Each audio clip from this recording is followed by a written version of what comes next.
Hello and good morning to everyone. My name is Alok Sharma, an IIT alumnus, and you are watching 5 classes. Let's hit the concepts. तो बच्चों हमने क्या start किया था? Friction chapter start किया था। 2 lecture उसके आ चुके हैं। अच्छा, इस लेक्चर में हम लोग क्या बातें करने जा रहे हैं? ऑब्जेक्टिव यहाँ लिखा हुआ है, देखो, push and pull, the difference between push and pull, ये देखेंगे। पुश ज्यादा आसान होता है या पुल ज्यादा आसान होता है, ये बात डिस्कस करेंगे हम लोग यहाँ पे। और minimum force required to move any mass, the minimum force required to move any mass, उसका एक डेरिवेशन है छोटा सा, काफी बढ़िया सा डेरिवेशन है, उसको देखेंगे। और क्या करने वाले हैं, अब पुश और पुल समझने के लिए हम काफी सारे न्यूमेरिकल करने वाले हैं। एक सीक्वेंस होता है जिसे फॉलो करना होता है, वो सीक्वेंस अगर आप फॉलो करते हैं तो कॉन्सेप्ट ना सीक्वेंशियली बहुत बढ़िया तरीके से आपके क्लियर होंगे। तो मैं एकदम बेसिक सबसे सिंपलेस्ट प्रॉब्लम से शुरू करूंगा और धीरे धीरे हम लोग आगे बढ़ेंगे। चेक करेंगे, पता करेंगे कि किस डायरेक्शन में फोर्स लगाना इजी, मतलब फोर्स लगाने से बेनिफिट मिलेगा हमें, फ्रिक्शन फोर्स रिड्यूस हो जाएगा। समझ में आती बात? ये सारी बातें करेंगे और धीरे धीरे पुश और पुल के बारे में समझेंगे। फिर उसके बाद ये वाली बात करेंगे, मिनिमम फोर्स रिक्वायर्ड, इसका डेरिवेशन करेंगे। समझ में आती बात? अच्छा, तो कल मैंने एक होमवर्क दिया था, किसी ने किया है? नहीं किया ना? अगर क्लास में बैठे होते ना तो पनिशमेंट मिलनी थी, लेकिन क्या ठीक है, कुछ लोग आज देख रहे हैं, कुछ लोग 10 दिन बाद देखने वाले हैं, कुछ लोग महीने बाद और कुछ लोग साल भर बाद देखेंगे। तो ठीक है, जब भी देखें प्लीज सॉल्व करें और कमेंट करें, है ना, आंसर। तो क्या है कि जब सब बहुत लोग कमेंट करेंगे, सेम आंसर होते हैं, तो खुद ही पता चल जाता है करेक्ट है नहीं। वैसे प्रॉब्लम तो बहुत ईजी था, बहुत ज्यादा ईजी था। फिर यहाँ पे मास और स्टैटिक फ्रिक्शन कोएफिशिएंट दिया हुआ था और हमें निकालना था angle of repose. Angle of repose के लिए क्या फॉर्मूला होता था? Theta is equal to tan inverse of mu S, right. Mu S ये क्यों लिखा है? ये स्टैटिक फ्रिक्शन कोएफिशिएंट की मैक्सिमम लिमिटिंग वैल्यू से करस्पॉन्ड करता है ये फ्रिक्शन कोएफिशिएंट, राइट। तो आंसर क्या हो जाएगा? थीटा क्या हो जाएगा? Angle of repose will be equal to tan inverse 0.2। So whatever may be the value of this thing, that will be the angle. Okay, तो ऐसे ही लिख दो, ये भी एंगल ही रिप्रेजेंट करता है। अगर तुम्हें वैल्यू नहीं पता है ऐसे लिख दो, अदरवाइज कैलकुलेटर अगर है, डिजिटल कैलकुलेटर यूज करने को मिल रहा है तो एंगल की वैल्यू निकाल के लिख दो, ठीक है। तो ये आंसर था, बहुत इजी सा क्वेश्चन था। अब चलो क्लास की ओर आगे बढ़ते हैं। और देखो, मैं बता रहा हूँ, बार बार बोल रहा हूँ, फ्रिक्शन बहुत ज्यादा आसान नहीं है। अगर तुम सोच रहे हो कि बहुत आसानी से समझ में आ जाएगा, देखो फ्रिक्शन क्यों मैं टफ कह रहा हूँ, वैसे टफ नहीं है। एक बार कॉन्सेप्ट अच्छे से समझ में आ जाए तो कोई टफ नहीं है, लेकिन मैं इसलिए कठिन कहता हूँ ना, क्योंकि जब सिस्टम कॉम्प्लेक्स होता है और उसमें अगर फ्रिक्शन दे दिया है ना, तब थोड़ा सा डिफिकल्टी आता है उसे सॉल्व करने में। जैसे एनएलएम में जितने भी क्वेश्चन हमने किए उसमें फ्रिक्शन नहीं था, फ्रिक्शनलेस सरफेस बना के अगर कॉम्प्लेक्स टाइप के सिस्टम भी देता है ना तो भी चल जाता है। लेकिन जब फ्रिक्शन आ जाता है तो फिर फोर्सेस काफी सारे बढ़ जाते हैं, जितने सरफेसेस आ गए उतने सारे फ्रिक्शन आ गए। और अगर सरफेस मान लो इसलिए स्लैंटेड है तो फिर फोर्सेस डबल हो जाते हैं, क्योंकि हम उसका कंपोनेंट लेने लगते हैं। तो थोड़ी सी कॉम्प्लेक्सिटी बढ़ती है फ्रिक्शन के आने से, इसलिए कह सकते हैं कि ये थोड़ा सा टफ है। हालांकि कोई ज्यादा टफ नहीं है अगर कॉन्सेप्चुअली सिक्वेंशियली सारी चीजों को पढ़ा जाए। तो देखो, सिक्वेंशियली पढ़ने से ये याद आया है मुझे कि हमें पुश और पुल समझना है, लेकिन पुश और पुल डायरेक्ट नहीं समझेंगे, एकदम बेसिक से स्टार्ट करते हैं, धीरे धीरे लेके आगे बढ़ते हैं। पहले नॉर्मल क्वेश्चंस लेते हैं, फिर थोड़ा सा उसका लेवल बढ़ाएंगे और धीरे धीरे उसको समझेंगे कि कैसे लेवल बढ़ रहा है और कैसे हम लोग उस पर अप्रोच करें, क्वेश्चन पे कैसे अप्रोच करें। चलो, तो सबसे पहले बात करते हैं, वही अपना यही वाला सिस्टम रहेगा। अभी हम स्लैंट में नहीं जा रहे हैं, टोटल हम हॉरिजॉन्टल सरफेस पे बात करने वाले हैं, ठीक है। हॉरिजॉन्टल सरफेस और अपना मास m, वही वाला केस पुराना। अच्छा, अगर मैं कहूं कि इस पे फोर्स F एक्ट कर रहा है, F एक्ट कर रहा है, और फोर्स F के एक्ट करने पे हमें निकालना है कि what will be the acceleration produced in the body, what will be the frictional force acting in the body. ये दो बातें निकालनी है, मास और ये दिया हुआ है, और इसके साथ साथ क्या दिया होगा? Frictional coefficient. अगर देखो डायरेक्ट म्यू दिया है ना, तो तुम्हें नहीं चिंता करना है कि ये स्टैटिक का है या काइनेटिक का है। स्टैटिक में लगा लो, काइनेटिक में भी लगा लो, कोई दिक्कत नहीं। अगर स्पेशली दिया है स्टैटिक का म्यू इतना है, काइनेटिक का म्यू इतना है, तब जाके तुम्हें सोचने की बात आती है, अदरवाइज सोचने की कोई जरूरत नहीं है। अच्छा भाई, ये बात हो गई। हाँ देखो, जैसे ही एस टाइप का क्वेश्चन आया कि हमने एक एक्सटर्नल फोर्स लगाया, एक मास है, friction coefficient between the surface is mu, हमें निकालना है एक्सीलरेशन और फ्रिक्शनल फोर्स। ऐसे कंडीशन में सबसे पहले what you have to do is, सबसे पहला सवाल ये है कि what is the maximum frictional force that can be applied by the surface. What is the maximum frictional force, उसका वैल्यू क्या होता है mu into N. Why I am writing mu into N, क्योंकि ये जो म्यू दिया होगा ना, या तो ये लिमिटिंग का दिया होगा या तो काइनेटिक का दिया होगा। ठीक है, अगर लिमिट देखो उनके बीच के नीचे वाले म्यू देने का कोई मतलब नहीं होता है, तो ये म्यू एन देता है। अब ये अगर म्यू एन वैल्यू, अगर फ्रिक्शनल मैक्सिमम फ्रिक्शनल वैल्यू अगर ये ग्रेटर है एक्सटर्नल फोर्स से, तब तो भाई ये क्या हो जाएगा, स्टैटिक कंडीशन हो जाएगा, मतलब कि मूव ही नहीं करेगा ना बॉडी। तब तो भाई अगर एक्सटर्नल फोर्स तुम्हारा फ्रिक्शनल फोर्स के मैक्सिमम वैल्यू से भी कम लगा, तो फिर एक्सटर्नल फोर्स तो इसको बॉडी को मूव कराने के लिए कैपेबल ही नहीं है। समझ में आती बात। तब ऐसे केसेस में क्या हो जाता है, इस वाले केस में क्या होता है कि फ्रिक्शनल फोर्स की वैल्यू एक्सटर्नल फोर्स के बराबर हो जाती है। फ्रिक्शनल फोर्स की वैल्यू किसके बराबर हो जाती है, एक्सटर्नल फोर्स के बराबर हो जाती है। अच्छा, इसी में दूसरा केस, अगर देखो ये बात तो सबके लिए सेम है, एफ मैक्स अपन ने निकाल लिया, फिर पहला केस देखा अगर एफ मैक्स बड़ा है, दूसरा केस ये हो सकता है कि एफ मैक्स और एक्सटर्नल फोर्स दोनों बराबर हो।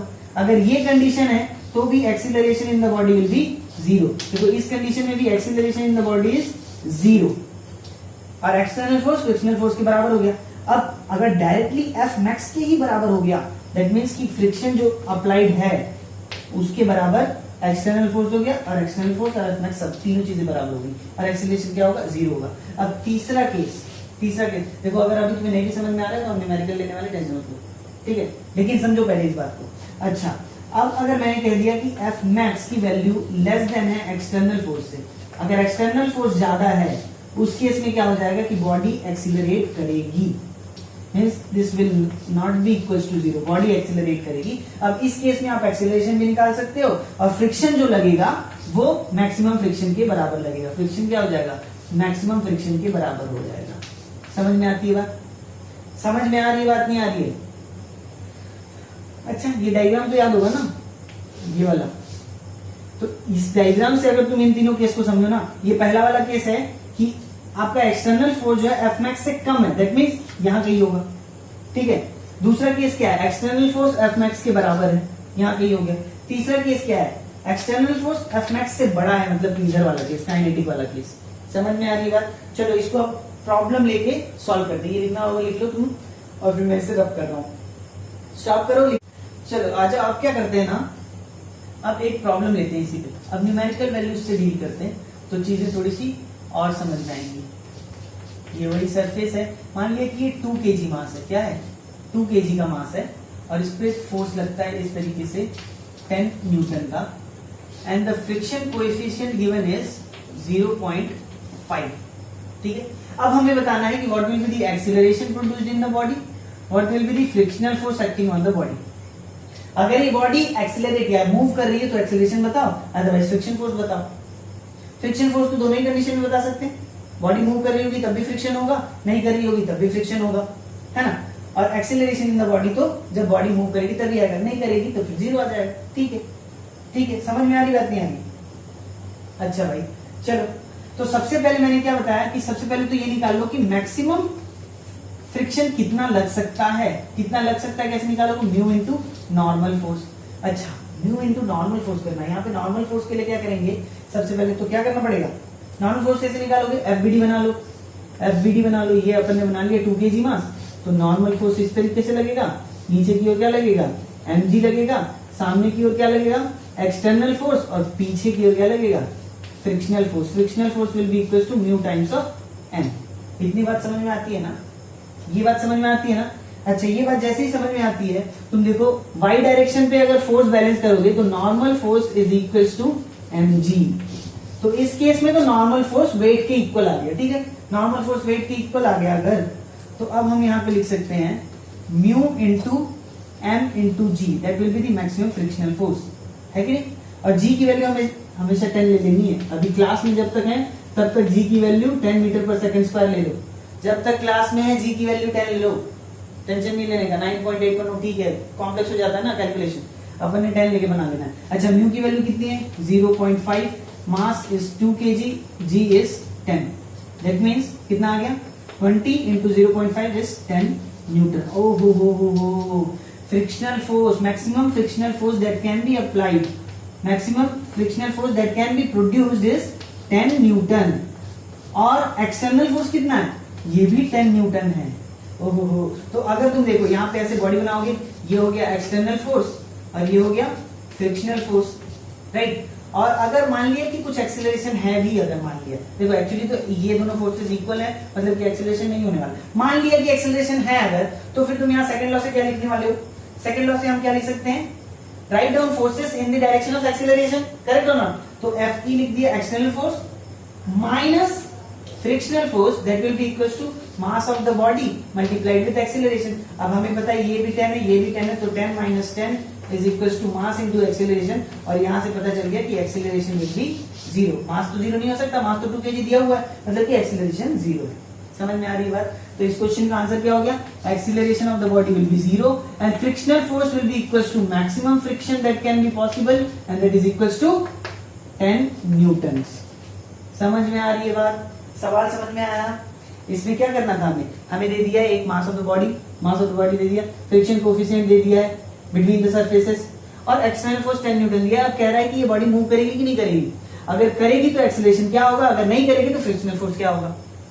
और दोनों ही केस में एक्सेलरेशन फ्रिक्शन दोनों निकाल लो, ठीक है। हमें तो पता है कि हमें क्या एफ मैक्स निकालना है, एफ मैक्स की वैल्यू देखनी है, क्या ये एक्सटर्नल फोर्स से बड़ा है या छोटा है। अगर एक्सटर्नल फोर्स से छोटा होता तब तो बॉडी एक्सेलरेट करती, एक्सटर्नल फोर्स के बराबर है तब भी एक्सेलरेट नहीं करेगी, और एक्सटर्नल फोर्स से बड़ी होती है अगर फ्रिक्शनल वैल्यू, तब भी क्या हो जाता, एक्सेलरेट नहीं करती। अगर maximum frictional value external force से बड़ा होता, मान लो एक्सटर्नल फोर्स 9 न्यूटन होता है, यहाँ पे 9 न्यूटन, तो मतलब कि ये 10 है और ये 9 है, इट मींस कि क्या हो रहा है, एक्सटर्नल फोर्स तो 9 ही लग रहा है और maximum possible friction is 10। That means उस कंडीशन में जब एक्सटर्नल फोर्स 9 होगा तो फ्रिक्शन भी 9 होगा और बॉडी यहाँ पे रेस्ट पे बनी रहेगी। अच्छा, वो वाला सवाल भी ले लेते हैं, ठीक है। ये बात समझ में आई, नोट डाउन करो फटाफट, फटाफट नोट डाउन करो, आगे बढ़े। चलो नेक्स्ट क्वेश्चन लेते हैं। पहले वाले में क्वेश्चन नंबर 1 लिख लेना, ये क्वेश्चन नंबर 2 है। अब सेम क्वेश्चन है, सेम क्वेश्चन में मैंने क्या किया, इस पे फोर्स का मैग्नीट्यूड बढ़ा लिया है, फोर्स का मैग्नीट्यूड बढ़ा लिया है। अगेन सवाल वही है, find out acceleration and frictional force. समझ में आ रही बात, एक्सीलरेशन एंड फ्रिक्शनल फोर्स निकालना है। तो क्या है मेथड, क्या है अपना मेथड, क्या है, कैसे चलना है अपने को, फ्रिक्शनल फोर्स की मैक्सिमम पॉसिबल वैल्यू निकाल लो। मैक्सिमम पॉसिबल वैल्यू क्या होगी, म्यू इनटू एन। और यहाँ पे इस केस में अगेन वही वाली बात, देखो सामने की ओर एक्सटर्नल फोर्स, पीछे की ओर फ्रिक्शनल फोर्स, ऊपर की ओर नॉर्मल फोर्स, नीचे की ओर mg। करेक्ट और नॉट, सही लिख रहा हूं कि नहीं लिख रहा हूं, गलत लग रहा है क्या, ये कुछ सही है ना। तो सही है तो बता दो नॉर्मल फोर्स की वैल्यू क्या हो जाएगी, mg के बराबर, क्योंकि ये बॉडी एक्सेलरेट नहीं कर रही है इन वाई डायरेक्शन। वाई डायरेक्शन में तो एक्सेलरेट नहीं कर रही है, एक्स डायरेक्शन के एक्सेलरेशन को तो हमें फाइंड आउट करना है ना, ठीक है। लेकिन वाई डायरेक्शन में तो, अरे भाई ये वाई डायरेक्शन में थोड़ी ना एक्सेलरेट कर रही होगी, नहीं कर रही है। अगर वाई डायरेक्शन में एक्सेलरेट नहीं कर रही है तो acceleration in Y direction will be 0 और ऊपर का force will be equal to नीचे का फोर्स। वेरी इजी, तो हमने लिख लिया है ना। तो अब देखो यहाँ पे क्या लिख सकता हूं मैं, mu into M G, same to same, कोई अलग चीज नहीं कर रहे हैं। 0.5 into mass is equal to 2 into normal force, sorry acceleration due to gravity is 10, तो ये कितना आ जाएगा 10 न्यूटन। पहले भी तो निकाल सकते थे, एफ मैक्स 10 न्यूटन आ गया। अच्छा, maximum possible frictional value is 10, लेकिन लग रहा है कितना, 20 है, मतलब कि 10 फ्रिक्शन तो लग रहा होगा ऑब्वियसली, राइट। तो अब हमें यहां से पता चल गया कि फ्रिक्शन तो भैया 10 न्यूटन लग रहा है। अगर फ्रिक्शन 10 न्यूटन लग रहा है, एक्सटर्नल फोर्स 20 का है, पीछे की ओर 10 न्यूटन लग रहा है, तो बॉडी किधर एक्सेलरेट करेगी, ऑब्वियसली राइट डायरेक्शन में एक्सेलरेट करेगी। अगर राइट डायरेक्शन में एक्सेलरेट कर रही है तो equation of motion, equation second law कैसे लगाओगे, write down forces in the direction of acceleration, that means 20 will be positive और 10 will be negative, is equals to mass into acceleration of the body. Mass क्या है, 2 kg है, तो बना लो भाई 10 newton will be equals to 2 kg multiplied with acceleration. तो acceleration की वैल्यू आ जाएगी 10 divided by 2, that is 5 metres per second square. क्या बात समझ में आती है। अच्छा, एक्सेलरेशन तो निकल गया, कितना आ गया 5 मीटर्स पर सेकंड स्क्वायर, और फ्रिक्शनल फोर्स कितना होगा 10 न्यूटन, करेक्ट। देखो अगर एक्सटर्नल फोर्स ज्यादा है मैक्सिमम पॉसिबल फ्रिक्शन से, तो जो फ्रिक्शन लगेगा वो मैक्सिमम ही लगेगा। अगर external force maximum possible friction से कम है, तब फ्रिक्शन मैक्सिमम से कम लग रहा होगा, जो कि इक्वल टू एक्सटर्नल फोर्स होगा। यहाँ पे अगर 9 न्यूटन, 8 न्यूटन, 6 न्यूटन, 5 न्यूटन या तो 0 न्यूटन कुछ भी होता ना, तो फ्रिक्शनल फोर्स कितने लग रहे होते, एक्सटर्नल फोर्स के बराबर। समझ में आ रहा था? आ रही बात नहीं आ रही है? चलो समझ में आ गया? आगे बढ़े, आगे बढ़े, क्या हम आगे बढ़े? चलो मैं रब कर रहा हूं, है ना।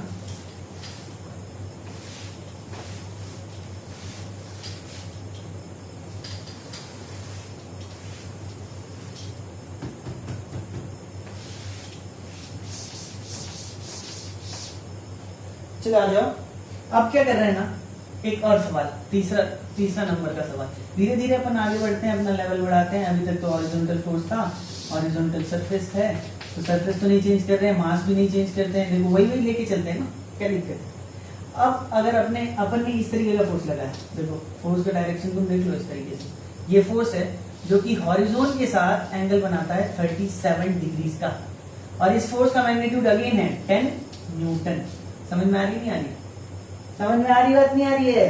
10 न्यूटन का फोर्स लग रहा है, ठीक है, 10 न्यूटन का फोर्स लग रहा है। अब हमें अगेन वही बताना है, देखो म्यू की वैल्यू सेम क्वेश्चन लेंगे ताकि दोनों को रिलेट कर पाए, सेम डेटा ले लेते हैं ताकि एक दूसरे से रिलेट कर पाए, है ना। अब इस कंडीशन में हमें बताना है acceleration produced in the body, frictional force applied. समझ में आ गई बात? थोड़ा सा वीडियो को रोको, क्या करो, वीडियो को रोको और इसे सॉल्व करने की कोशिश करो। कुछ आइडिया दूं क्या? आइडिया दे दूं? देखो सबसे पहले तुम्हें इस बॉडी का क्या बनाना है, क्या बनाना है, FBD बनाना है। FBD बनाना तो नॉर्मल फोर्स ऊपर की तरफ आएगा, इसका एक कंपोनेंट नीचे की ओर आएगा और एक mg का फोर्स नीचे की ओर आएगा, तो वहां से नॉर्मल निकलेगा। इस बार नॉर्मल mg के बराबर नहीं होगा, और नॉर्मल बदल जाएगा तो फ्रिक्शनल फोर्स बदल जाएगा, और यहाँ पे तो देखो x डायरेक्शन पे फोर्स भी बदलने वाला, 10 का इधर नीचे वाला कंपोनेंट होगा। समझ में आ रही बात? चलो अच्छा हो गया। मैं शुरू करूं? चलो आ जाओ, यहाँ पे FBD बनाते हैं, यहाँ पे FBD बनाते हैं। तो देखो क्या है, फोर्स इस तरीके से लग रहा है ना, ये लग रहा है 10 न्यूटन का फोर्स, है ना। तो देखो अगर ये 10 न्यूटन का फोर्स है, यहाँ पे थीटा दिया हुआ है, ये थीटा दिया हुआ है, तो देखो इस फोर्स को हम क्या करने वाले, दो बराबर भागों में, एक हॉरिजॉन्टल कंपोनेंट में तोड़ेंगे और एक वर्टिकल कंपोनेंट में तोड़ेंगे। करेक्ट और नॉट? अच्छा, ये एंगल हॉरिजॉन के साइड थीटा है, तो ये वाला एंगल भी तो क्या होगा, थीटा होगा। मानते हो ना? ये वाला एंगल भी तो थीटा होगा, अल्टरनेट इंटीरियर एंगल्स। अच्छा ये 10 हो गया, ये बड़ा वाला 10 हो गया। अच्छा इसका बेस कंपोनेंट थीटा के साथ जो लगा हुआ है बेस कंपोनेंट है, that will B cos component होगा ना। देखो 25 बार बता चुका हूं मैं, लेकिन फिर भी मेरे को लगता है पता नहीं क्यों कि तुम्हें समझ में आ रहा है या नहीं आ रहा। अगर यहाँ थीटा दिया हुआ है, ये फोर्स है, तो बेस वाला कंपोनेंट हमेशा कॉस कंपोनेंट होता है, that means F cos theta होता है, और बगल वाला कंपोनेंट क्या हो जाता है, एफ साइन थीटा हो जाता है। इसको मैं कितनी बार बताऊं मुझे समझ में नहीं आ रहा, लेकिन फिर भी मैं अभी देखो ये क्योंकि उल्टा हो गया ना, तो तुम फिर कंफ्यूज कर जाओगे, मुझे लग रहा है पता नहीं क्यों। अच्छा ये 10 है, ये वाला 10 है, अब ये बेस कंपोनेंट देखो थीटा के साथ कौन सा लगता है, कॉस, मतलब कि ये क्या होगा 10 कॉस थीटा हो जाएगा, और ये वाला क्या हो जाएगा 10 साइन थीटा हो जाएगा। इतना, इसमें किसी को कोई परेशानी हो रही है क्या? नहीं होनी चाहिए यार भाई, देख लो, ठीक है, परेशानी नहीं होनी चाहिए भाई लोग। चलो अच्छा, और एक्सटर्नल फोर्स तो, अच्छा एक्सटर्नल फोर्स तो यही था भाई, एक्सटर्नल फोर्स तो यही था, फ्रिक्शनल फोर्स इधर की ओर आएगा, राइट, फ्रिक्शनल फोर्स इधर की ओर आएगा, नॉर्मल फोर्स ऊपर की ओर आएगा, और mg का फोर्स नीचे की ओर आएगा। करेक्ट और नॉट? अच्छा अब यहाँ पे फोर्स बनाया है तो थोड़ा सा समझने में दिक्कत हो रही है ना। FBD का क्या रूल होता है कि एक पॉइंट ले लो, मास को पॉइंट अज्यूम कर लो, और इस पे सारे फोर्सेस बनाओ। ये नॉर्मल हो गया, ये क्या हो गया mg हो गया। अच्छा ये कौन सा कंपोनेंट है, इस तरफ का 10 cos थीटा हो गया, और ये वाला कौन सा 10 sin थीटा, तो नीचे की तरफ आ रहा है, तो इसी में मैं फिर आगे इधर बढ़ा के लिख रहा हूँ, ये है 10 sin थीटा का फोर्स, ठीक है। पीछे की ओर कौन सा आ रहा है, ये वाला है frictional force, that will be equal to mu into n। समझ में आ रही है बात? अब हम क्या कर सकते हैं, देखो ये बॉडी एक्सीलरेट तो भैया x डायरेक्शन में ही कर सकती है, y डायरेक्शन में तो नहीं करेगी, है ना। बॉडी एक्सीलरेट कर सकती है कौन से डायरेक्शन में, x डायरेक्शन। y डायरेक्शन में एक्सीलरेशन तो क्या होगा, एक्सीलरेशन इन y डायरेक्शन तो 0 होगा। अब जैसे ही मुझे पता चलता है कि acceleration in y direction is going to be 0, तो मैं क्या करता हूं, y डायरेक्शन में फोर्सेस को लिखता हूं। That means forces in upward direction that will be equal to forces in downward direction, और यहां से मैंने लिखा कि normal force will be equal to mg plus 10 sin theta. समझ में आती है बात? mg की वैल्यू क्या होगी 2 into 10 20 plus 10 into sine 37, sine 37 की वैल्यू याद है कि फिर से बताऊं? याद है कि फिर से बताऊं? ये 37 डिग्री हो गया, तो ये कितना हो गया 4 3 5, sine 37 will be perpendicular by base 3/5, 10 into 3/5 करो कितना हो गया 6 हो गया, that means it is equal to 26 newton. भैया नॉर्मल इस बार 26 न्यूटन हो गया, पिछली बार याद करो वो mg था, पिछली बार नॉर्मल फोर्स से जब 10 न्यूटन इस तरीके से लग रहा था, हॉरिजॉन्टल लग रहा था, तब नॉर्मल फोर्स तो mg के बराबर था, ये चीज तो नहीं आई थी एक्स्ट्रा चीज, तो इस बार नॉर्मल फोर्स बढ़ गया है। इस बार क्या हुआ नॉर्मल फोर्स बढ़ गया है, यहाँ पे लिख लेना है, इस बार क्या हुआ नॉर्मल फोर्स बढ़ गया। देखो पहले normal force was equal to mg, इस बार normal force is equal to mg plus 10 sin theta, तो भाई नॉर्मल फोर्स ऑब्वियसली बढ़ गया है ना। नॉर्मल फोर्स क्या हो गया है, यहाँ पे क्या लिख लो, यहाँ पे लिख लो भैया बढ़ गया है। जब हमने फोर्स नीचे की तरफ करके लगाया तो नॉर्मल फोर्स बढ़ गया है। अब नॉर्मल फोर्स बढ़ गया है तो फ्रिक्शनल फोर्स का क्या होगा mu into N, that is equal to 26 0.5 into 26 है ना, तो ये क्या हो गया 13 न्यूटन हो गया। अच्छा पिछले क्वेश्चन में जाके देखो 10 न्यूटन था ना, 0.5 इंटू 20 था तो 10 न्यूटन आ रहा था। अब फ्रिक्शनल फोर्स भी बढ़ गया है, क्या समझ में आई बात?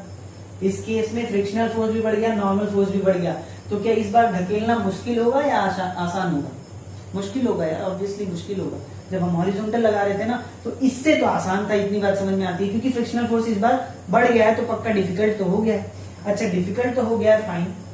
अब हम लोग क्या करते हैं, इस डायरेक्शन में एक्सीलरेशन अगर मान भी लिया तो हम कैसे करेंगे, देखो ये तो मैक्सिमम वैल्यू है ना, ये मैक्सिमम वैल्यू कितनी है 13 न्यूटन तक का फ्रिक्शन लग सकता है, और हमें एक्स डायरेक्शन पे फोर्स हमारे पास कितना है, एक्स डायरेक्शन का फोर्स अगर मैं देखूं एक्सटर्नल फोर्स, तो देखो ये क्या है 10 cos थीटा, 10 cos थीटा को पहले निकालो, 10 cos 37, cos 37 की वैल्यू 4/5 होगी, that means it is equal to 10 into 4 divided by 5, that is equal to 8 newton. किसी को कुछ आइडिया लगा, कुछ लगा? अरे भैया इस साइड पे तो 8 न्यूटन का फोर्स लगा रहे हो तुम, मैक्सिमम फ्रिक्शन जो कि पॉसिबल है वो 13 न्यूटन का है, maximum, this is maximum possible, this is maximum possible. लेकिन फ्रिक्शन तो स्टैटिक फ्रिक्शन तो धीरे धीरे बढ़ता है, जैसे जैसे एक्सटर्नल फोर्स बढ़ता जाता है स्टैटिक फ्रिक्शन बढ़ता जाता है। अगर स्टैटिक फ्रिक्शन 8 न्यूटन तक पहुंचा है, सॉरी एक्सटर्नल फोर्स 8 न्यूटन तक पहुंचा है, तो स्टैटिक फ्रिक्शन क्या 13 न्यूटन होगा?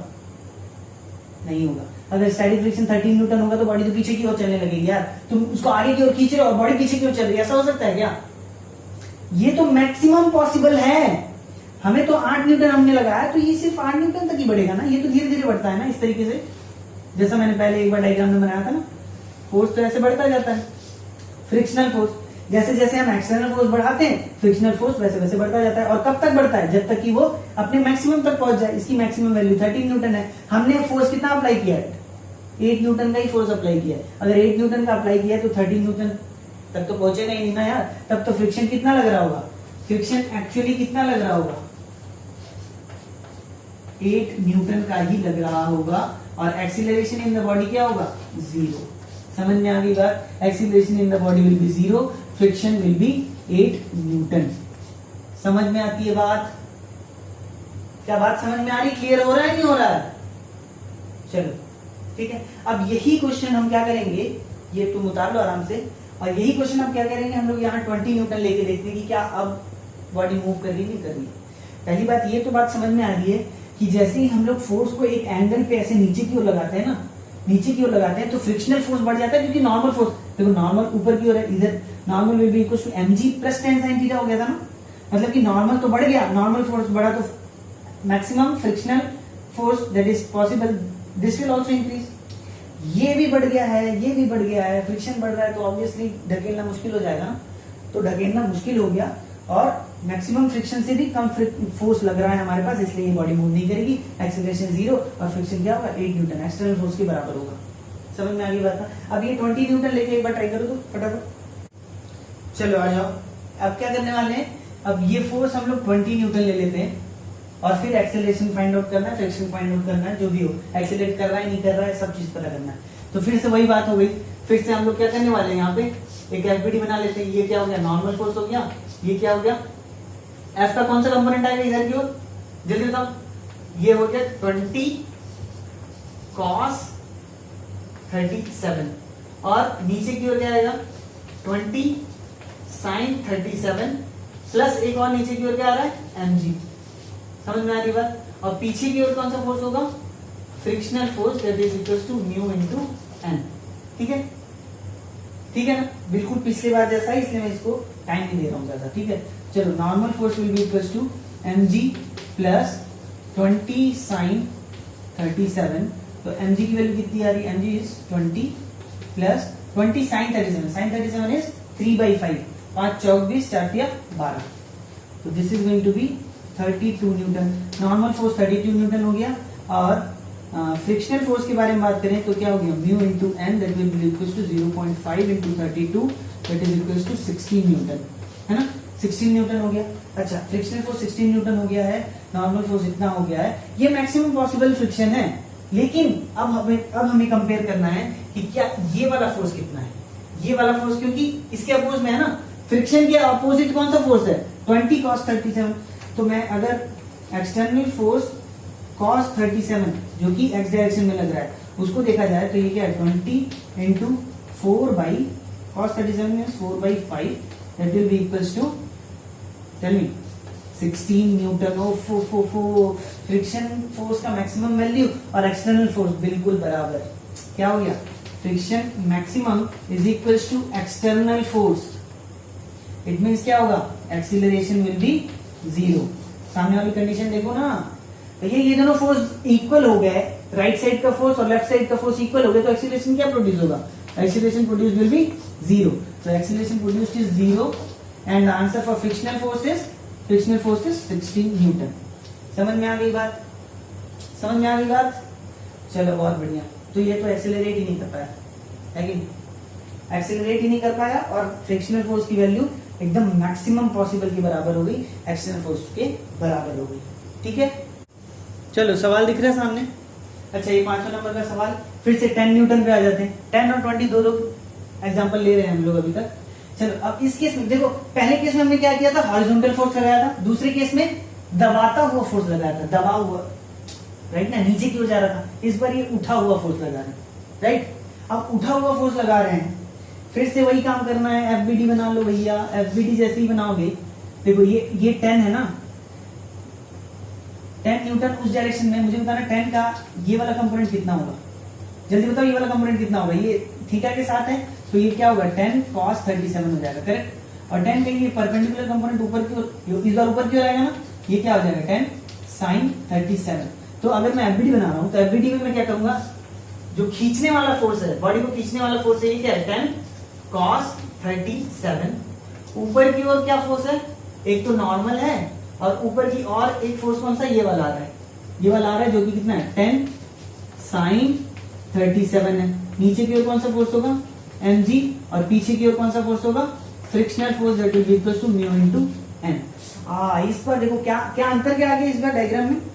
पिछली बार ये 10 sin 37 ना नीचे की ओर आया था, इस बार ये 10 sin 37 ऊपर की ओर आया है और इसकी वजह से नॉर्मल फोर्स कम हो जाएगा। कैसे कम होगा आओ जरा देख लेते हैं। देखो अब इक्वेशन क्या लिखा जाएगा? Normal force plus 10 sin 37 that is equals to mg, correct? Means की normal force is equals to mg minus 10 sin 37। तो इस बार देखो नॉर्मल फोर्स कम होता हुआ दिखाई दे रहा है ना, पिछली बार ये प्लस में था, इस बार कम हो रहा है। फाइन, mg कितना है? 20 Newton minus 10 sin 37। sin 37 is 3/5, so this 10 into 3/5 that will B 6। तो ये कितना हो गया? 14 न्यूटन। नॉर्मल फोर्स क्या हो गया? पहले से क्या हुआ? ये कम हुआ है। ये बात समझ में आती है कि जब हम ऊपर की ओर फोर्स करने लगे तो नॉर्मल फोर्स कम हुआ है, जब दबा के फोर्स लगा रहे थे तो नॉर्मल फोर्स इंक्रीज हुआ था। नॉर्मल की इंक्रीज होने डिक्रीज होने के बारे में चर्चा क्यों करते हैं? क्योंकि उससे डायरेक्टली हमें फ्रिक्शन के बारे में पता चल जाता है। अगर नॉर्मल इंक्रीज हुआ तो फ्रिक्शन भी इंक्रीज होगा, अगर नॉर्मल डिक्रीज हुआ तो फ्रिक्शन भी डिक्रीज हो जाएगा। तो बहुत ही सिंपल सी बात है। चलो अच्छा, फ्रिक्शनल फोर्स के बारे में पता करते हैं कि maximum frictional force possible is equals to mu into N, that will be equals to mu is, what is the value of mu? 0.5 पहले की तरह multiplied with 14 that is equals to 7 newton. Friction force तो 7 newton हो गया, which is again decreasing. Horizontal वाले case से देखो ना डिक्रीज हुआ है कि नहीं? अच्छा ये बात तो ये मैक्सिमम फ्रिक्शनल फोर्स अवेलेबल की होगी, लेकिन अब देखो ये अपोजिट डायरेक्शन में, ये इस डायरेक्शन में, मतलब कि इसको और इसको एक्सटर्नल फोर्स और फ्रिक्शन फोर्स को ही तो कंपेयर करना था। अगर फ्रिक्शनल फोर्स जो मैक्सिमम है वो एक्सटर्नल फोर्स से ज्यादा हुआ तब तो एक्सेलरेशन आएगा ही नहीं, सीधी सी बात है ना। इसलिए हम इसको निकाल लेते हैं, अगर ये ज्यादा होगा तब कोई बात आती है कि एक्सेलरेशन आए। अच्छा 10 cos 37 के बारे में क्या ख्याल है? 10 into 4 by, tell me, 10 into 4 by 5। अरे भाई यहां लिख लेता हूं, चलो 10 cos 37 ये क्या है? 10 इंटू 4 बाई 5 है, that is equal to 8 newton. ओहो हो, इस बार क्या हो गया देखो, एक्सटर्नल फोर्स ये वाला है ना जो कि इस डायरेक्शन में, एक्स डायरेक्शन में। अरे फोर्स इन एक्स लिख लो ना यार, force in x direction 8 newton आ रहा है और फ्रिक्शनल फोर्स 7 न्यूटन है जो कि इससे कम है। बहुत बढ़िया बहुत बढ़िया। अब आओ एफबीडी बनाओ एक्स डायरेक्शन पे। एक्स डायरेक्शन पे देखो 8 न्यूटन इस डायरेक्शन में लग रहा है और इस डायरेक्शन में कितना लग रहा है? 7 न्यूटन लग रहा है, सॉरी 7 न्यूटन लग रहा है। दैट मींस की बॉडी एक्सीलरेट करेगी इस डायरेक्शन में। अब क्या लगा लो? सेकंड लॉ लगाओ, forces in the direction of acceleration that will be equal to mass into acceleration. Mass क्या है? 2 kg है, तो हमने क्या लिख दिया? 8 minus 7 that will be equal to mass into acceleration. और मास की वैल्यू क्या है? 2 है, तो that is this is 1 is equals to 2 into acceleration. So acceleration will be 1/2 meters per second square. Acceleration की वैल्यू ये आ गई। अब फ्रिक्शन कितना लग रहा होगा? अब तो भैया यार फ्रिक्शन तो मैक्सिमम पॉसिबल लगेगा ना, क्योंकि उससे भी ज्यादा फोर्स लगा रहे हैं हम एक्सटर्नली, तो फ्रिक्शन तो 7 न्यूटन लगेगा। इस क्वेश्चन का आंसर क्या हो गया? Acceleration will be equal to 1/2 meters per second square and the friction force available is 7 Newton. समझ में आती है बात? बहुत ही बढ़िया कॉन्सेप्ट, बहुत ही बढ़िया कॉन्सेप्ट। पहले हमने हॉरिजॉन्टल फोर्स लिया, फिर हमने एक फोर्स लिया जो कि नीचे की ओर दब रहा था बॉडी पे, अब तीसरा फोर्स जो कि ऊपर की ओर जा रहा है, और हमने देखा कि नॉर्मल फोर्स जब ऊपर की ओर करते हैं नॉर्मल फोर्स कम हो जाता है, फ्रिक्शन फोर्स कम हो जाता है। इट मींस इस केस में बॉडी को मूव करना तो ऑब्वियसली आसान होगा।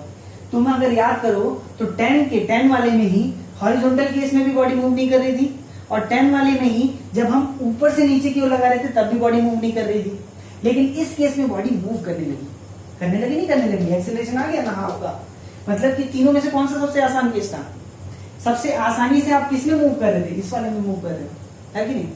चलो अब ये सब चीज सारी समझ चुके। अब इसी पे 20 लेके तुम बना सकते हो, घर पे बना लो, 20 लेके भी बना लो। एक्सेलरेशन कितना आ रहा है बताना मुझे। ये सेम क्वेश्चन रखना, सेम टू सेम क्वेश्चन रखना, 0.5 रखना, 2 kg रखना, और ये फोर्स को 20 न्यूटन कर देना, दैट्स इट। एंगल भी सेम है, समझ में आ रहा है? और उस पे एक्सीलरेशन निकालना, मुझे बताना कितना आ रहा है एक्सीलरेशन, कमेंट कर देना, ठीक है?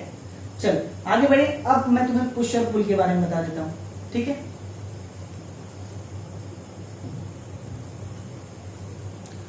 चलो तो थोड़ी सी बात करते हैं किसके बारे में? पुश और पुल के बारे में। जैसे अगर ये बॉडी है, इसे मुझे पुश करना है तो मैं पीछे से फोर्स लगाऊंगा, राइट? तो ये भी तो पुश हुआ, ये भी तो पुश हुआ ना, ये भी पुश हुआ। अच्छा मैं ऐसे फोर्स लगाऊं तो क्या ये भी पुश होगा? पुश क्या होता है? पीछे से मैं फोर्स लगाऊं तो पुश हो गया। पुल क्या होता है? अगर बॉडी पीछे है, अगर मैं खींच रहा हूं तो पुल हो गया। समझ रहे? बॉडी सामने है और मैं धकेल रहा हूं तो दैट इज पुश। अगर बॉडी पीछे है और मैं खींच रहा हूं तो दैट इज पुल। अच्छा ये भी पुश हो सकता है, ये भी पुश हो सकता है, क्या ये भी पुश हो सकता है? अगर मैं ऐसे फोर्स लगाऊं ये भी पुश हो सकता है। अगर पुल के बारे में सोचूं, इस तरीके से इधर से खड़े होकर फोर्स लगा लूं, ऐसे लगा लूं, चाहे ऐसे लगा लूं, पुल ही होगा ना? पुश और पुल तो ऐसे ही होगा ना? अच्छा अभी तक कुछ लोगों ने ना माइंड में बना लिया होगा, जो पढ़ चुके होंगे वो लोग क्या सोच रहे होंगे कि सर गधे हैं। क्या सोच रहे होंगे? ऐसे थोड़ी होता है यार, इस कंडीशन को पुश कहते हैं और इस कंडीशन को पुल कहते हैं, बाकी सारे कंडीशन तो गलत है। करेक्ट? जो लोग पढ़े होंगे वो लोग ये सोच रहे होंगे। लेकिन बेटा देखो, हमने भी पढ़ा है और हम तुम्हें बता रहे हैं कि पुश तो इन तीनों चीजों को कहा जाता है, पुल तो इन तीनों चीजों को कहा जाता है नॉर्मल आदमी के लिए। किसके लिए? नॉर्मल आदमी के लिए। लेकिन जब हम फिजिक्स के बारे में बात करेंगे ना, तो हम इन दो कंडीशंस को भूल जाएंगे, इन दो कंडीशंस को भूल जाएंगे और इन दो कंडीशंस को भूल जाएंगे। क्यों भूल जाएंगे? क्योंकि हमारे पूर्वजों ने इसे भुला दिया है। क्या कर दिया है? हमारे पूर्वजों ने कह दिया है, साइंस के पूर्वजों ने कह दिया है कि भैया जब हम ऐसे फोर्स लगाएंगे ना नीचे की ओर दबाता हुआ ऐसे करके, तो हम पुश कहेंगे, और जब हम ऐसे खींचते हुए ले जाएंगे तो हम उसे पुल कहेंगे। अब इन्होंने कह दिया, हमें मानना पड़ेगा। नॉर्मली क्या है यार, अगर तुम अपनी बुद्धि से सोचो, देखो अगर इस तरीके से अलमीरा होता और एक कोई बच्चा होता यहाँ पे, अगर ये इसे ढकेलता तो कैसे फोर्स लगाता? इस तरीके का फोर्स लगाता ना, इस तरीके का फोर्स लगाता, तो इस फोर्स को मैं यहाँ भी ट्रांसफर कर सकता हूँ। तो ये तो पुल का केस बन गया, है कि नहीं? अगर ये लंबा सा लड़का होता ऐसे लंबा सा लड़का होता तो वो ऐसे फोर्स लगाता पुश करते थे, तब तो पुश वाला सही बैठ रहा है। लेकिन अगर छोटा बच्चा फोर्स लगाएगा तब तो ये पुल का केस बन जाएगा। तो यार देखो, असल में दोनों ही पुश कर रहे हैं, दोनों ही पीछे से ढकेल रहे हैं, तो एक में ये पुल का केस बन रहा है, एक में पुश का केस बन रहा है। लेकिन ऐसा है नहीं। तो एक्चुअली ना ये क्वेश्चन थोड़ा सा ना, मतलब क्या कहना चाहिए, कंट्राडिक्टरी होना चाहिए। लेकिन हालांकि क्या है कि बहुत सारे किताबों में उन्होंने बता दिया है कि जब भी हम पुश करेंगे तो हम उसे थोड़ा सा दबा रहे होंगे बॉडी को। और इन्होंने मान लिया कि लंबा ही लड़का कर रहा है सब काम। क्या कर लिया इन्होंने? मान लिया कि लंबा लड़का का सब काम कर रहा है। अगर वो खींचेगा तो इस तरीके से ऐसे पुल करते हुए खींचेगा, इस तरीके से, है ना। और वो ढकेलेगा तो वो ऐसे ढकेलेगा नीचे की ओर। इन्होंने मान लिया कि लड़का बहुत लंबा है, ऑब्जेक्ट बहुत छोटा है। उन्होंने लंबी अलमीरा के बारे में सोचा ही नहीं। लंबी अलमीरा को अगर छोटा सा बच्चा ऐसे धकेलेगा तो उसके लिए तो फोर्स ऊपर ही जा रहा है ना, इस तरीके से फोर्स जा रहा है, तो ये तो पुल का कंडीशन बन गया। लेकिन वो हमें नहीं सोचना। हमें क्या करना है? हमें बस ये ध्यान रखना है कि हमारे पूर्वजों ने कहा है कि इस कंडीशन को कहा जाएगा पुश और इस कंडीशन को कहा जाएगा पुल। ठीक है। अच्छा, जैसे ही इस कंडीशन को पुश और पुल कह दिया, क्या मैं इस बॉडी का एफबीडी बना सकता हूँ? ये हमारा एक्सटर्नल फोर्स है, ये हमारा एक्सटर्नल फोर्स है, जो कि किस एंगल पे लग रहा है? थीटा पे लग रहा है। ये किस एंगल पे लग रहा है? थीटा पे लग रहा है। अब हम इस पे सारे फोर्सेस बना देते हैं भैया। हमें पता है ये नॉर्मल फोर्स होता है, और हमें ये पता है कि इस कंडीशन में नीचे की ओर एक आ जाएगा एफ साइन थीटा नीचे की। अभी तो किया है यार सब कुछ। और ये क्या होगा? mg फोर्स होगा, और ये क्या होगा? एफ कॉस थीटा हो जाएगा, और ये पीछे वाला क्या हो जाएगा? म्यू इंटू एन हो जाएगा। ठीक है। यहाँ पे अगर मैं बनाऊं तो ये क्या हो गया? नॉर्मल फोर्स, और ऊपर की ओर ही क्या होगा? एक और फोर्स जो होगा एफ साइन थीटा, और आगे की ओर हो जाएगा एफ कॉस थीटा, नीचे की ओर हो जाएगा mg, पीछे की ओर हो जाएगा म्यू एन। समझ में आ रही है बात? सारी बातें समझ में आ रही नहीं आ रही? चलो बहुत बढ़िया। तो यहां पे मुझे बताना, नॉर्मल फोर्स इंक्रीज हुआ या डिक्रीज हुआ? नॉर्मल फोर्स इंक्रीज हुआ है। नॉर्मल फोर्स क्या हुआ है? इंक्रीज हुआ है। तो फ्रिक्शनल फोर्स क्या होगा? फ्रिक्शनल फोर्स भी क्या हो जाएगा? इंक्रीज हो जाएगा। अगर नॉर्मल और फ्रिक्शनल फोर्स इंक्रीज हुआ है तो ढकेलना क्या हो जाएगा? कठिन हो जाएगा, नहीं हो जाएगा? क्या हो जाएगा? कठिन, डिफिकल्ट। क्या हो गया? ये डिफिकल्ट हो गया। अच्छा, यहां पे बताना नॉर्मल फोर्स इंक्रीज हुआ था डिक्रीज हुआ था? अभी तो न्यूमेरिकल किया ना हमने। देखो नॉर्मल को ये एफ साइन थीटा सपोर्ट कर रहा है, तो ऑब्वियसली नॉर्मल तो कम हो गया होगा ना। अब तो सिर्फ mg है जो कि equal to normal plus something होगा, तो नॉर्मल तो पहले से कम हो गया होगा। नॉर्मल तो भैया कम हो गया, तो हमने कहा कि normal force decreases in the case of pull. Normal force decreases, that means frictional force के बारे में क्या कहेंगे? म्यू एन होता है ना। Frictional force also decreases, frictional force भी डिक्रीज हो गया। दैट मींस ये क्या हो जाएगा? आसान काम हो गया, नहीं हो गया? भैया फ्रिक्शन कम हो गया तो अब इसे मूव करना आसान हो गया, फ्रिक्शन बढ़ गया तो इसे मूव करना कठिन हो गया। ये आसान हो गया, या फिर क्या कह लो, इजी हो गया। नाउ अब कहा जाए, सवाल पूछेगा किसी भी ऑब्जेक्ट को पुश करना इजी है या पुल करना इजी है? पुल करना इजी है। हमारे पूर्वजों के हिसाब से पुल करना इजी है। उन्होंने वो छोटे बच्चे वाला केस सोचा ही नहीं। छोटे बच्चे वाला बड़ी अलमारी और छोटा बच्चा, अगर उसे पुश भी करने को कहोगे तो वो इस तरीके का ही फोर्स लगाएगा, ये वाला फोर्स। तो उसके लिए तो ये पुल वाला ही कंडीशन हो गया। वो तो भैया नॉर्मल को बढ़ा नहीं रहा है। ये बच्चा क्या नॉर्मल को बढ़ा रहा है? क्या नहीं बढ़ा रहा है। लंबा सा लड़का होता उसे ढकेलना होता तो वो नॉर्मल को शायद बढ़ा रहा था, है ना? करेक्ट ना? तो इन्होंने भैया सोचा नहीं ढंग से। खैर इन्होंने सोचा नहीं सोचा, हमें क्या पता।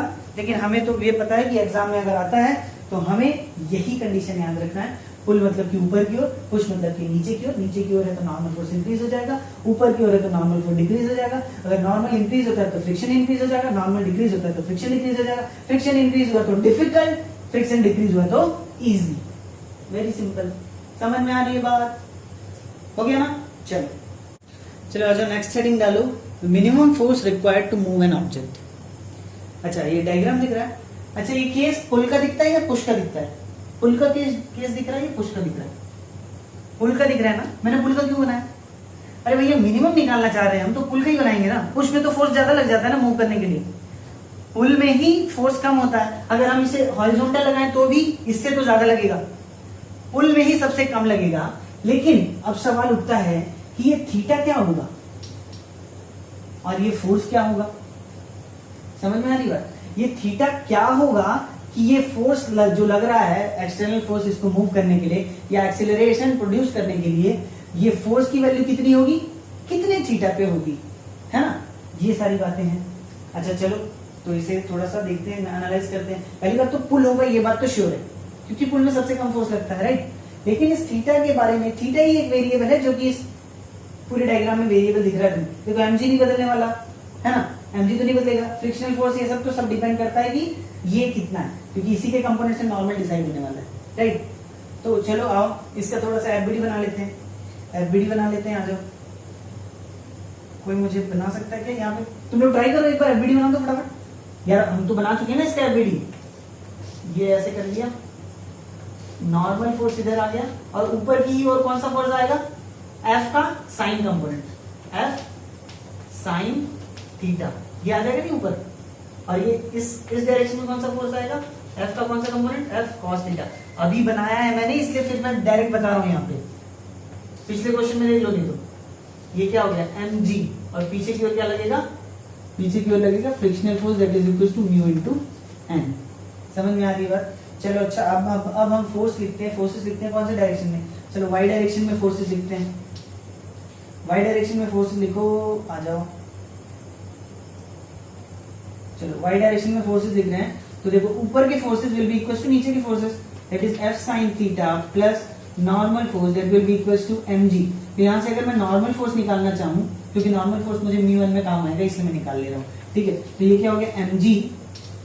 अच्छा एक कॉर्नर पे लिखते हैं ना, क्योंकि हमें थोड़ी सी जगह चाहिए होगी, तो एक कॉर्नर से स्टार्ट करते हैं। अरे यहाँ से स्टार्ट करते हैं। वाई डायरेक्शन में फोर्सेस लिख रहे हैं हम लोग, तो क्या लिखेंगे, F sine theta plus normal that will be equal to mg। समझ में आ रहा है ना, ऊपर के forces will be equal to नीचे के फोर्सेस। अच्छा यहां से नॉर्मल क्या हो जाएगा, mg minus F sine theta, correct correct ना, इसे इक्वेशन नंबर 1 मान लिए। अच्छा एक्स डायरेक्शन में फोर्सेस लिखते हैं। एक्स डायरेक्शन में देखो जस्ट मूव करने वाला है, इसका मतलब क्या होगा, इसकी मैक्सिमम वैल्यू इक्वल हो जाएगी एफ कॉस थीटा की। क्या कह दिया सर आपने? अरे भाई जब ये फ्रिक्शन की मैक्सिमम वैल्यू होगी और ये जो एक्स डायरेक्शन में फोर्स है, ये दोनों जब इक्वल हो गए, तब वो कंडीशन है कि अब अगर ये फोर्स इससे थोड़ा सा भी इंक्रीज कर दिया ना तो ये बॉडी मूव करने लगेगी। तो हमें जस्ट मूव कराने के लिए चाहिए, जस्ट मूव करने के लिए क्या मतलब क्या हो गया, उस पर्टिकुलर पॉइंट पे एक्सेलरेशन को हम लोग 0 ले सकते हैं। समझ में आ रही बात? जस्ट मूव मतलब कि एक्सेलरेशन जस्ट पैदा होने वाला है। अगर ये फोर्स इस पर्टिकुलर मैक्सिमम फ्रिक्शन से थोड़ा सा भी ऊपर गया तो मोशन आ जाएगा। तो हम उस कंडीशन को ले लेते हैं ना बीच वाले को, जहां पे बॉडी एकदम जस्ट टेंड टू मूव होने वाली है। तो मतलब कि मैक्सिमम वैल्यू के बराबर एफ कॉस थीटा हो जाए। तो मतलब कि क्या कह रहे हैं हम लोग, F max that is mu into N के बराबर हो जाए कौन सा, एफ कॉस थीटा। समझ में आती है बात? फाइन, समझ में तो आ गई। अच्छा एन की वैल्यू यहां से लिख सकते हैं ना, एन की वैल्यू यहां से लिख लेते हैं। चलो तो दैट इज म्यू इनटू क्या लिखोगे, mg minus F sine theta that will be equal to F cos theta. क्या इसमें कोई परेशानी आती है क्या? इसमें कोई परेशानी आती है क्या? हाँ नहीं आ रही ना। चलो अब देखो ये क्या हो गया, mu mg minus mu F sine theta that will be equal to F cos theta, है ना। इसको इस साइड ले जाओ या इसको इस साइड ले आओ, जो करना है कर लो। चलो mu mg that is equal to mu, अच्छा f को कॉमन निकालेंगे, म्यू साइन थीटा, देखो क्या कर लिया, ये f से कॉमन निकालिए तो ये cos theta plus mu sine theta into f, ऐसे लिख सकता हूं ना। अब यहां से देखो फोर्स को कैसे लिखा जाएगा, फोर्स को लिखा जाएगा mu mg divided by this thing, लिख सकते हैं ना। देखो f को लिखा गया mu mg divided by cos theta plus mu sine theta. अच्छा ये फोर्स की वैल्यू आ गई। क्या ये फोर्स मैक्सिमम है? क्या ये फोर्स मैक्सिमम है? अभी तक हमने मैक्सिमम के लिए तो कुछ किया ही नहीं ना। फोर्स के मैक्सिमम के लिए भैया थीटा तो वेरिएबल है, अब हमें क्या पता ये एफ कौन सी वैल्यू है, थीटा तो वेरिएबल है ना यहाँ पे। तो अब यहाँ पे थोड़ी सी बुद्धि लगाने वाली बात ये है कि अगर मैं ये कंपोनेंट यहां से यहां तक, ये चीज डिनोमिनेटर है, अगर इसे मैं मैक्सिमाइज कर दूं, क्या कर दूं, इसे मैं मैक्सिमाइज कर दूं, अगर ये मैक्सिमम होगा तो फ्रिक्शन ये force value will be minimum. ये बात समझ में आती है? डिनोमिनेटर अगर मैक्सिमम होगा तो फोर्स तो मिनिमम हो जाएगा ना। अरे डिनोमिनेटर बढ़ेगा तो फोर्स क्या होगा, कम होगा ना, नॉर्मल मैथ से यार। चलो आ जाओ। तो मुझे क्या करना है कि cos theta plus mu sine theta को मैक्सिमाइज करना है। क्या करना है, मैक्सिमाइज करना है। तो मैक्सिमाइज करने के लिए हमें पता है कि किसी भी फंक्शन को मैक्सिमम कब कहा जाता है, जब उसका derivative with respect to the variable becomes equal to 0। अगर तुमने वो चैप्टर पढ़ा हो तो कुछ याद हो, मैक्सिमम और मैक्सिमा मिनिमा। मैक्सिमा के लिए क्या कंडीशन होता है, यहाँ पे क्या होता है, dy by dx is equal to 0। Slope क्या होना चाहिए, 0 होना चाहिए। चाहे मैक्स हो चाहे मिनिमम हो, स्लोप क्या होना चाहिए, 0 होना चाहिए। अगर स्लोप 0 होना चाहिए तो d ऑफ, देखो कैसे लिखा जाएगा, मैक्सिमाइज करने के लिए कैसे लिखा जाएगा, d by D theta of this function, d by D theta of this function. देखो मैक्सिमाइज करना है ना, d by D theta of this function. Slope क्या होता है, 0 होता है, मतलब कि d by D theta of this function must be 0। समझ में आ रही बात? अब डिफरेंशिएट कर लो, cos थीटा का डेरिवेशन क्या हो जाएगा, minus sign theta plus mu into sine theta का derivation cos theta is equal to 0। तो यहां से देखो क्या आ गया, साइन थीटा को इस साइड ले लो, तो sine theta mu is equal to sine theta by cos theta. समझ में आ रहा नहीं है, सॉल्व कर लेना। तो म्यू इज इक्वल टू क्या हो जाएगा, sine theta divided by cos theta हो जाएगा, which is equal to tan theta.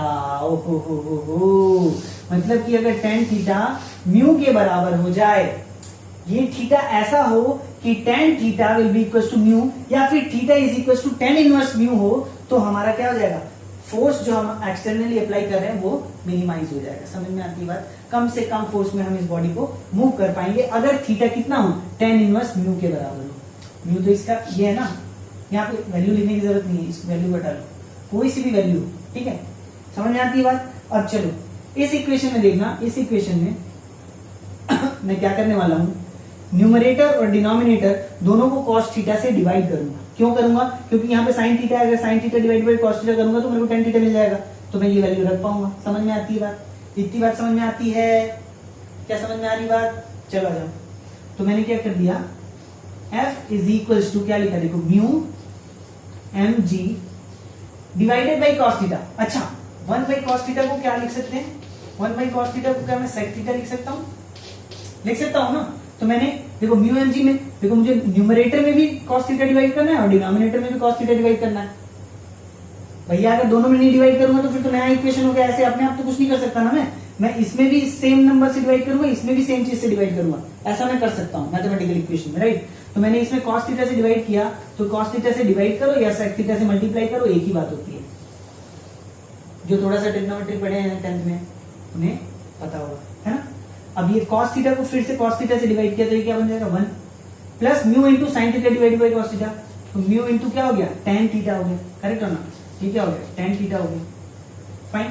tan theta को मैं क्या लिख सकता हूँ, म्यू लिख सकता हूँ, करेक्ट। अच्छा, sec थीटा को मैं कुछ लिख सकता हूँ क्या म्यू के टर्म में?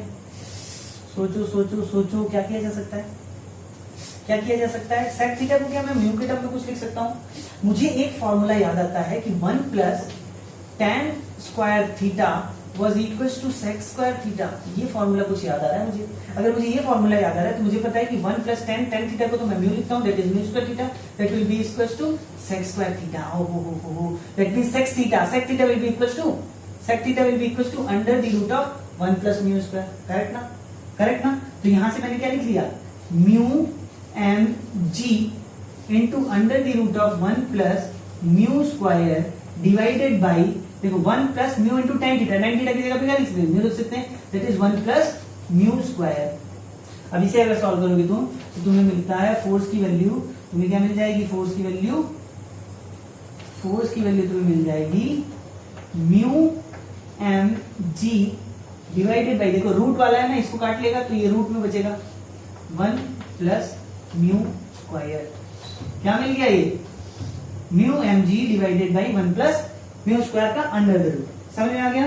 तो फोर्स ये वैल्यू आ गई जो कि मिनिमम रिक्वायर्ड फोर्स है to move any of the object. Correct. अब हमने क्यों कह दिया कि थीटा, ये थीटा अगर tan theta is equal to mu वाला केस अगर फॉलो करेगा ये थीटा, तभी ये क्या हो जाएगा, मिनिमम हो जाएगा। ये बात समझ में आ रही है? इतनी बात समझ में आ रही है क्या? तो अगर किसी ने कह दिया कि minimum force required to move an object, तुम कहोगे mu M G divided by under the root of 1 plus mu square where mu is the friction coefficient. समझ में आ गई बात? तो थोड़ा सा लेंदी है क्या? लेंदी नहीं है यार, छोटा ही है। लिख लो इसे, नोट कर लो, ठीक है? नोट कर लो भाई। अच्छा, इसके बाद मुझे बहुत ही एक मस्त बात बतानी थी। वैसे अगर तुम बोले तो बताऊं? बताऊं क्या? चलो एक थोड़ी सी मुझे अगर जगह मिल जाए तो मैं बता दूं। थोड़ी जगह मिल जाए तो मैं बता दूं। यहाँ जगह ले लूं क्या? ये वाला कंडीशन तुम लिख लेना है ना। मैं मिटा रहा हूं इसे। थोड़ी सी एक बात समझानी है जो कि मुझे नहीं लगता कि कोई भी टीचर तुम्हें बताएगा। हालांकि बताते होंगे, मालूम नहीं मुझे, लेकिन ये चीज एकदम नहीं है। मतलब किसी ने सोचा नहीं होगा तुमने अभी तक। तुमने ये सब बना लिया, tan theta is equal to mu आया जो कि पहले भी आया था कांटेक्ट फोर्स के टाइम पे, याद है जब फ्रिक्शन एंगल बात कर रहे थे? फ्रिक्शन एंगल के टाइम पे भी ये बात आई थी tan theta is equal to mu. लेकिन हमने अभी जब आया ना दोबारा तो किसी ने सोचा नहीं। तो मैं तुम्हें बताता हूँ। देखो क्या होता है ना, यहाँ पे नॉर्मल फोर्स इस तरीके से लग रहा है ना, लग रहा है। अरे भाई लग रहा है, नहीं लग रहा है? नॉर्मल फोर्स ऐसे लग रहा है। और पीछे की ओर कौन सा फोर्स लग रहा है? ये है म्यू इनटू नॉर्मल, मतलब कि फ्रिक्शनल फोर्स है। और हमें अगर तुम्हें याद हो तो इन दोनों के ही रिजल्टेंट को तो क्या कहते थे? कांटेक्ट फोर्स कहते थे ना। कांटेक्ट फोर्स कहते थे, फाइन, कांटेक्ट फोर्स कहते थे। अच्छा, अभी फोर्स कैसा लग रहा है? ये कांटेक्ट फोर्स कहते थे। और इस एंगल को ही नाम दिया गया था थीटा, जो कि tan theta is equal to mu के बराबर होता था। तुम्हें अगर याद हो तो ये friction angle was equal to tan theta is equal to mu, right? अभी देखो यहाँ पे फोर्स कैसा लग रहा है, इस तरीके से कोई सा एक्सटर्नल फोर्स लग रहा है। बॉडी को यहाँ पे पॉइंट अज्यूम किया गया है, उसी पे सारा फोर्स बना रहे हैं, ठीक है? अगर ये फोर्स F बताया गया है जो कि कितने एंगल पे है? थीटा एंगल पे। तो ये थीटा और ये थीटा अलग अलग है। पहली बात तो ये थीटा और ये थीटा अलग है। इसे मान लो थीटा डैश मान लो अगर, इसे थीटा डैश मान लो अगर, तो देखो ये फ्रिक्शन एंगल है और ये थीटा है। लेकिन इस tan थीटा का वैल्यू भी म्यू होता है, इस tan थीटा का भी वैल्यू म्यू होता है। मतलब कि theta dash and theta equal हैं। मतलब कि क्या है? Theta dash and theta equal आ जा रहे हैं। इक्वल आ रहे हैं अगर, तो अब मुझे बताना कि what will be this angle. ये पीले और इसके, ये पीले वाला क्या है? ये एक्सटर्नल फोर्स है। एक्सटर्नल फोर्स और कांटेक्ट फोर्स के बीच में एंगल कितना होगा?